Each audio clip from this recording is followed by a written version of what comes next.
So I was trying to think of a clever way to start off this review without mentioning the obvious, but I can't, so let's mention it. The game has boobs, lots of boobs, and the game lets you know it frequently.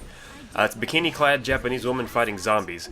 The game knows what it is, and it plays to that a lot. It could not be geared more towards the target demographic. But luckily, it plays just as well as it looks. So we're going to take a look at Onechanbara Z2 Chaos. Now there is a little bit of debate on how to pronounce the name of the game. I pronounce it Onechanbara. I don't know if that's correct, but that's how I pronounce it. Anyway, if you're familiar with the series, you'll know that this is not the first one to come about. No, it actually began life back on the PlayStation 2, and since it's had releases on the Xbox 360, the PlayStation 3, the Wii, the PlayStation Portable, cell phones, and now the PlayStation 4. There was also a movie made that was based on the game series. Actually, I take it back, there was 2 movies made based on the game series. So while you may not have heard of this game, it actually does have a lineage that spans multiple consoles and mediums. The game is a sequel to a game that wasn't released here in the US, so American audiences, they may have no clue what's going on. Thankfully, the story, while a little hard to follow at times, is presented in a way that seems to make sense. At least at the time, but 10 minutes after you cut the game off, you may be wondering what the hell you just watched. All you need to know is there are 4 characters that you can select from, even during gameplay, and you're fighting evil. So, there's that. The 4 characters are made up of 2 sets of sisters that are from rival clans. Events transpire, and suddenly they're forced to work together. Hilarity ensues, and the game is on.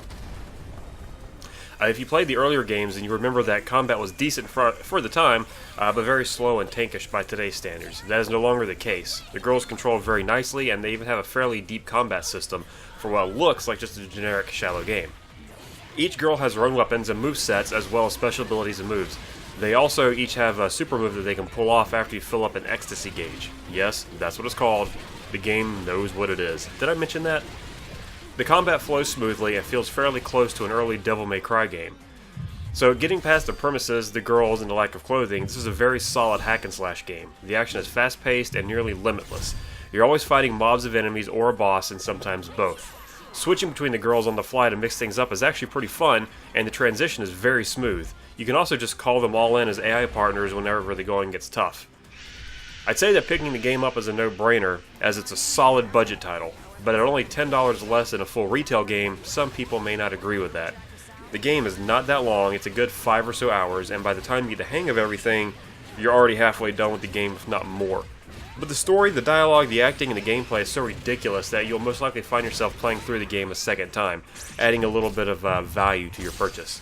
So if you want a fun game that's really self-aware and you don't mind being judged by the person behind the counter at GameStop, which absolutely happened to me, then this is worth every penny. It's such a great game, it's funny, it knows not to take itself too seriously, and when you're in the mix just fighting, it's so satisfying.